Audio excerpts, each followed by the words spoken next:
सातारा नगर परिषद निवडणुकीमध्ये उमेदवार मनोज शेंडे चांगल्या मताधिक्यानं निवडून आले आणि त्यानंतर प्रभाग क्रमांक 7 मधल्या महिलांनी दुग्ध अभिषेक घालून त्यांना शुभेच्छा दिल्या। यानंतर मनोज शेंडे भावूक झाल्याचं पाहायला मिळालं।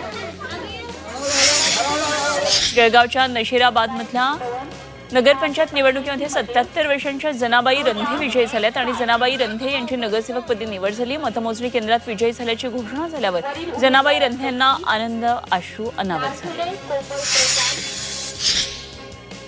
नाशिकच्या नांदूर मध्यमेश्वर पक्षी अभयारण्यामध्ये पक्ष्यांचा मेळावा भरलाय। 25 ते 30 हजार देशी विदेशी पक्षी या ठिकाणी दाखल झालेत। यावेळी पक्षी निरीक्षणासाठी पक्षीप्रेमींची मोठी गर्दी होतीये। या हंगामामध्ये विविध देशातील पक्षी या ठिकाणी दाखल होत आहेत। पश्चिम रेल्वेतल्या कांदिवली ते बोरिवली दरम्यान 30 दिवसांचा ब्लॉक घेण्यात आलाय आणि ब्लॉकमुळे शेकडो लोकल फेऱ्या रद्द होणार आहेत। इतर लोकल फेऱ्यांच्या वेळापत्रकावर सुद्धा त्याचा परिणाम होणार आहे। भांडूपमध्ये पुढच्या आठवड्यामध्ये 5 दिवस कमी दाबानं पाणी पुरवठा होणार आहे। 22 डिसेंबरपासून 26 डिसेंबरपर्यंत भांडूप आणि विक्रोळीतील काही भागामध्ये पाणी पुरवठ्यावर परिणाम होणार आहे। पंढरपूरमध्ये वाळू माफियांवर कारवाई करण्यात आली आहे। या कारवाईमध्ये पोलिसांनी 12 वाहनांसह 6 वाळू माफियांना ताब्यात घेतले। एसबावी भागामधून मोठ्या प्रमाणात वाळू उपसा आणि त्याची वाहतूक सुरू असल्यानं ही कारवाई करण्यात आली आहे। तिकीट दर वाढीनंतर पुणे महानगर परिवहन महामंडळाच्या प्रवासी संख्येत मोठी घट झाली। 2025 मध्ये दररोज सरासरी 40,000 प्रवासी कमी झालेत आणि मेट्रोच्या तुलनेत जास्त तिकीट दर, वाहतुकीची कोंडी, बस वेळेवर न येणं आणि अनेक फेऱ्या रद्द होणं यामुळे हा परिणाम झालाय।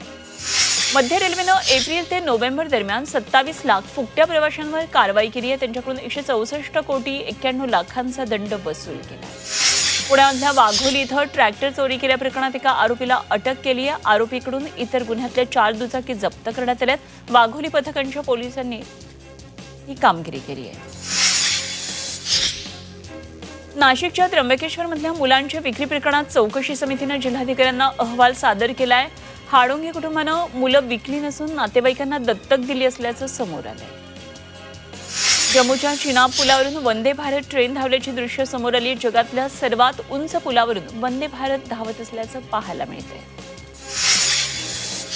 नंदुरबारमध्ये हवामानातल्या बदलामुळे पपई पिकावर परिणाम झालाय। रात्री कडाक्याची थंडी तर दिवसा ऊन पडत असल्यानं पानं गळून पडतात। त्यामुळे पपईच्या उत्पादनावर याचा परिणाम होणार असल्यानं पीक वाचवण्यासाठी आता शेतकऱ्यांकडून प्रयत्न सुरू आहेत।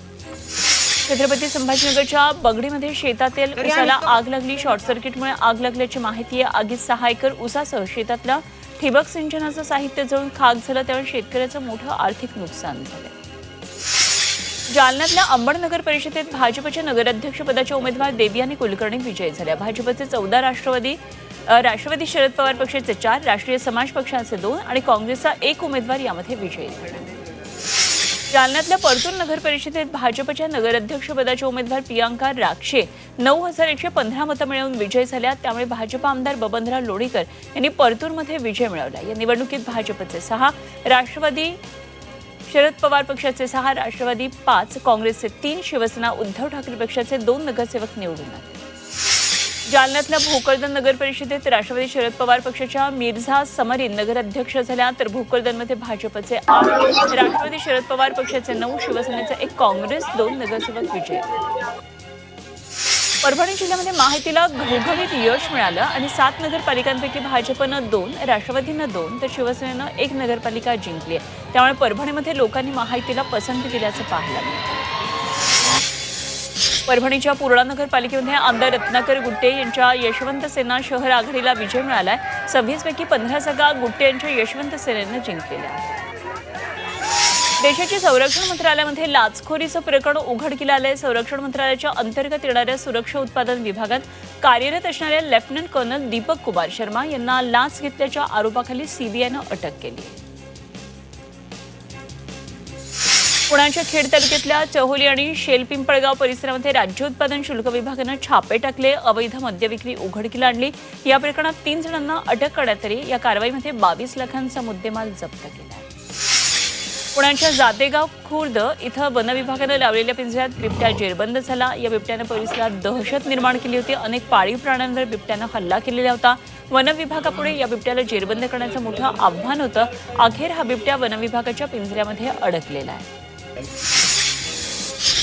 छत्रपती संभाजीनगर महापालिका निवडणुकीमध्ये आचारसंहिता कक्षाकडे अनेक तक्रारी येत आहेत आणि या तक्रारींचं निरसन अवघ्या 60 मिनिटांमध्ये करण्यात येईल असं महापालिकेनं स्पष्ट केलंय. कोणाच्याही दबावाला बळी पडणार नाही असंही यावेळी मनपा प्रशासकांनी म्हटलंय. नंदुरबार जिल्ह्यातल्या ग्रामीण भागामध्ये मोबाईल टॉवर नसून इंटरनेट सेवा मिळत नाहीये आणि त्यामुळे ग्रामीण भागातल्या नागरिकांना शासनाच्या योजनेसाठी धडपड करावी लागते. यासाठी स्थिर इंटरनेट सुविधा उपलब्ध करून देण्याची मागणी नागरिकांकडून करण्यात आली.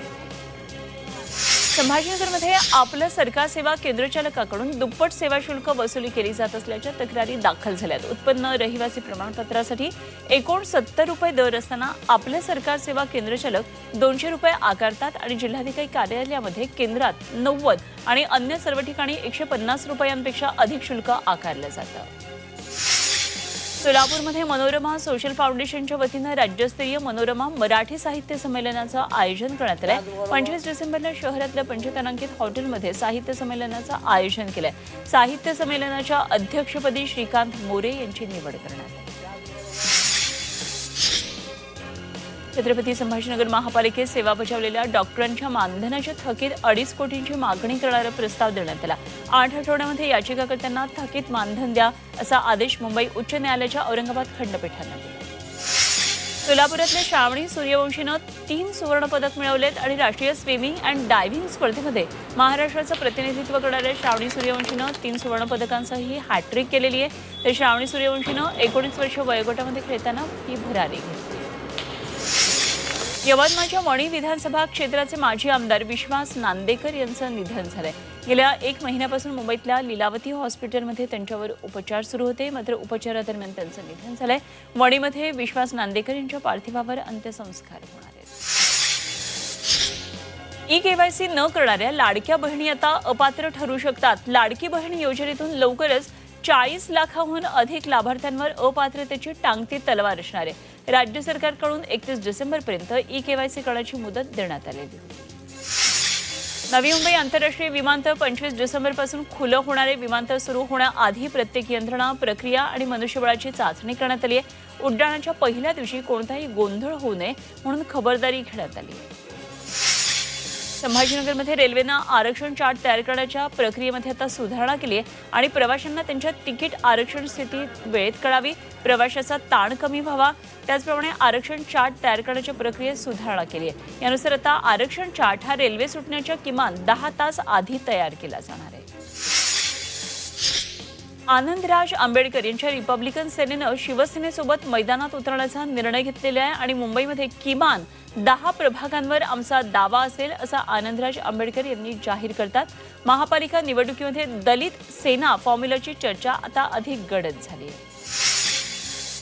माणिकराव कोकाटे विरुद्ध रोहित पवार प्रकरणामध्ये आज नाशिक कोर्टात सुनावणी होणार आहे. आज हजर राहण्यासंदर्भात रोहित पवारांना कोर्टानं समन्स बजावलं होतं. त्यावेळी रोहित पवार आज कोर्टात हजर राहणार का याकडे लक्ष लागलंय. पालघरच्या डहाणू नगर परिषदेवर भाजपला धक्का देत शिवसेनेनं सत्ता काबीज केली आहे. शिवसेनेनं नगराध्यक्ष राजेंद्र माच्छी हे मोठ्या मताधिक्याने विजयी झालेत आणि नगर परिषदेवर भाजपचे 17, राष्ट्रवादी शरदचंद्र पवार पक्षाचे 8, शिवसेनेचे 2 नगरसेवक निवडून आले. पालघरच्या जव्हार नगर परिषदेत पहिल्यांदाच भाजपचं कमळ फुललंय. नगराध्यक्षपदाच्या निवडणुकीमध्ये भाजपच्या पूजा उदावंत विजयी झाल्या तर नगरसेवक पदाच्या एकूण 20 जागांपैकी भाजपचे 14 नगरसेवक विजयी झाले. भंडाऱ्यातल्या 2 नगर परिषदेमध्ये भाजपचे नगराध्यक्ष निवडून आलेत. आमदार नरेंद्र भोंडेकर यांच्या पत्नी अश्विनी भोंडेकर यांना प्रचंड बहुमतानं मागे टाकत विजय मिळवला आणि यावेळी भाजपा आमदार परिणय फुके यांनी जल्लोष रॅली काढली. कोल्हापूर जिल्ह्यामध्ये शिवसेनेला 4, भाजपला 3, राष्ट्रवादीला 2, जनसुराज्य पक्षाला 2 आणि काँग्रेसला 2 ठिकाणी यश मिळालं. मात्र शिवसेना, उद्धव ठाकरे पक्ष आणि राष्ट्रवादी शरद पवार पक्षाचा जिल्ह्यात पुरता धुव्वा उडाला. भंडारा जिल्ह्यामध्ये 4 नगर परिषदेचे निकाल लागले. 2 ठिकाणी भाजप, एका जागेवर राष्ट्रवादी, एका जागेवर अपक्षांचा विजय झाला. मात्र काँग्रेसचे नेते नाना पटोले यांना गृह जिल्ह्यामध्ये एकही जागा मिळवता आलेली नाही. त्यामुळे जिल्ह्यामध्ये काँग्रेस कमकुवत होत असल्याची चर्चा रंगली आहे. नागपूरमध्ये काँग्रेसला धक्का बसला. काँग्रेसच्या माजी नगरसेविका दर्शनी धवड यांनी भाजपत प्रवेश केला. केंद्रीय मंत्री नितीन गडकरी यांच्या निवासस्थानी मुख्यमंत्री देवेंद्र फडणवीस आणि महसूल मंत्री चंद्रशेखर बावनकुळे यांच्या उपस्थितीत हा पक्ष प्रवेश झाला.